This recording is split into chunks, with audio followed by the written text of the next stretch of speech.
Hi there, it's David John, the Resourceful Coach, and we're going to talk a little bit about your mind today and how we can improve that so you get better results on the golf course. What I notice a lot of the time when I'm going around the golf course or I'm out here today sort of doing videos, you see people's reactions to shots and it's so much frustration. It's because what they're expecting to do is hit their best shot every time. And the problem with that is you don't do it very often. Now, there's two important things we're going to say here. We're going to talk a little bit about data and understand what you need to achieve and fit it in with where you are on average with your game. But we're always saying to you, I want you to set up to the shot and look to play your best shot. We're never going to deliberately tell you to play a worse shot than you know you can play. But here's the data, here's the facts. I do a lot of playing lessons and I'll go around with people and I have this idea of on average how many shots it will take you to get the ball into the hole. And if a player plays an exceptional shot where they may gain what we call a complete shot, we will call that a career shot. So that might be, let's say, a 25-foot putt. For pretty much every amateur golfer, that's a putt you are going to two-putt on average more often than not. So if you hole it, it's a career shot. It's a great shot. That's one of those shots you'd go, yes, I'm not going to better that. You may have hit a chip shot from 100 yards and you've put it a foot from the hole.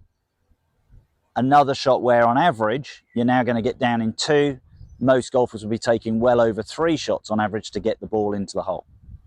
So it's another career shot. It's another shot you're doing way better than you would expect for your level. And I would like you to set up to every golf shot with that intention. That's the first thing. Your intention is so important. Look to play that shot. But let's be realistic. Golf isn't that easy. And what I see, probably if I look at it, I go out and tend to do 9-hole playing lessons. And if we take that data into account, I might see one career shot over 3 9-holes. That's all I see physically when I'm out there with golfers on the golf course. Okay, so every 27 holes, somebody will play probably one of their career shots. And if we take putting out of the equation, 60% of your shots are full shots. And that's where I see more frustration than anywhere else. So we're here on the 18th hole at Corinthians Golf Club. It's a 330-yard par 4. And what's important to understand, what do I need to do to play to a certain level? And then what are you physically able to do? Now, there's very few golfers who are pretty average with every aspect of their game. You're going to be stronger at some parts, weaker at others. But what would be an average shot off a tee box on a hole like this? Well, for a scratch golfer, he'd probably look to get this within 100 yards of the green, about 230, 240. That puts him in a great position to now say from there, I should be able to get down in 3, and this is a hole he'll probably par 90% of the time and maybe birdie at 10% of the time. That's a scratch golfer. If we then take an 18 handicap golfer going away from that, what are they going to achieve? Well, it's a hole. Again, if you're an 18 handicap golfer, you on average should bogey the hole. But an average tee shot from my data is around about 180. 180 yards down the fairway gives you that opportunity. That would leave you 150 yards from the green.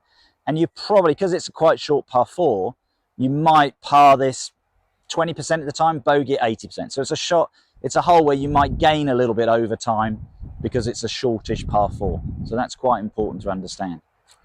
So there's the sort of the 2 levels we're looking at. We've got a scratch golfer, we've got an 18 handicap golfer. You may be somewhere in the middle. If you're closer to scratch, then get your numbers nearer 220, 215 off the tee. If you're closer to 18, you might be looking at 190, 200. And that's okay. That was what we need to achieve. But as I said, you may be a better driver of the golf ball and you might be able to hit it 250 and you're very straight. I'm not going to stop you doing, because that's a career shot. That's going to gain you something up the hole. But what you've got to understand is if you're expecting that career shot and then you don't achieve it, you're now in a situation where you're sort of hiding to nothing really, where your brain is going to go, oh, why have I not hit a perfect shot? And then you start to really get frustrated and you start to get into this sort of downward spiral. You get down on yourself and it gets worse. Okay, so it's really important that when you get on the golf course is realize, yes, look to play your best shot. Let's say if I'm going to play a drive here, let's see what happens. Okay, we're playing up here.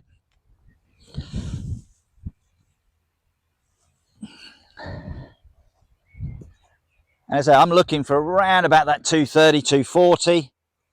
I'm not the biggest of hitters as a professional golfer. Oh, start again. Now, if that happens, a lot of people go, oh, 3 off the tee. It's not. Start again. Go through your routine. Stick to your process. Don't rush. Okay.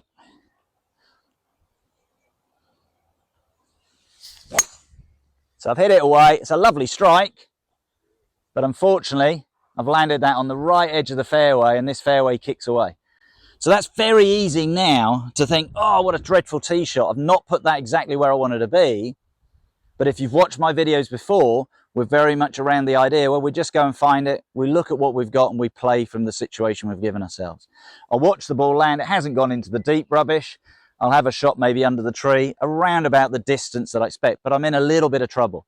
But I don't want to be that golfer who's sort of snapping the club over the knee, getting frustrated, especially if that ball had got into worse trouble and I wanted to play, say, a provisional.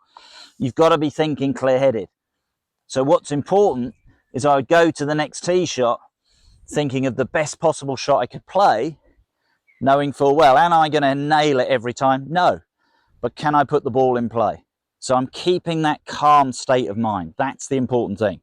So let's go through it again. That one wasn't perfect. I'd have a shot, but it's not ideally where I want to be. So we just go through the routine. We're looking to play the best shot, but realize not always going to do it. Learn to play the next one from that position.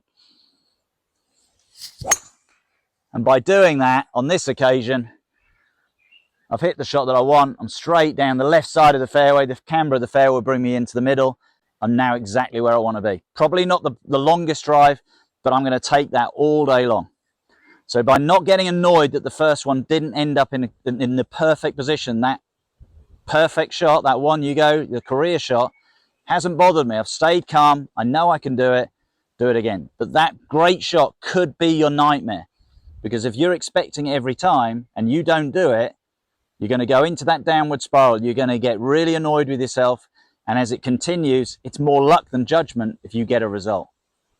So look at what we're saying. Look at those numbers. Scratch golfer on this particular hole, 230, 240 would be enough. Down to our 18 handicap of about 180 yards. Look at your level. Okay, what are you doing on average? And if you're doing that sort of numbers on average, brilliant. Keep doing it. In time, can you improve it a little bit? That would be great. But don't put the expectation way too high. If you do and you're expecting that perfect shot every time, as I said earlier on, you're on a hiding to nothing. You're going to go into a poor mindset, and we want to keep that calm, clear mindset for the whole round. I hope you enjoyed that video. It's going a little bit more through the mind and understanding that that best shot may be causing you problems because your expectation level is too high. But if you can just lower it slightly, look at the data we've given you, and look at some of my other 12 shots of golf videos, which will give you lots of data about different areas, you can get yourself in the right state of mind and you will play better golf.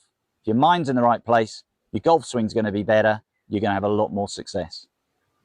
I hope you've enjoyed today's video. It's going a little bit more through the mind. If you've enjoyed it, please share it with your friends, and I look forward to seeing you soon.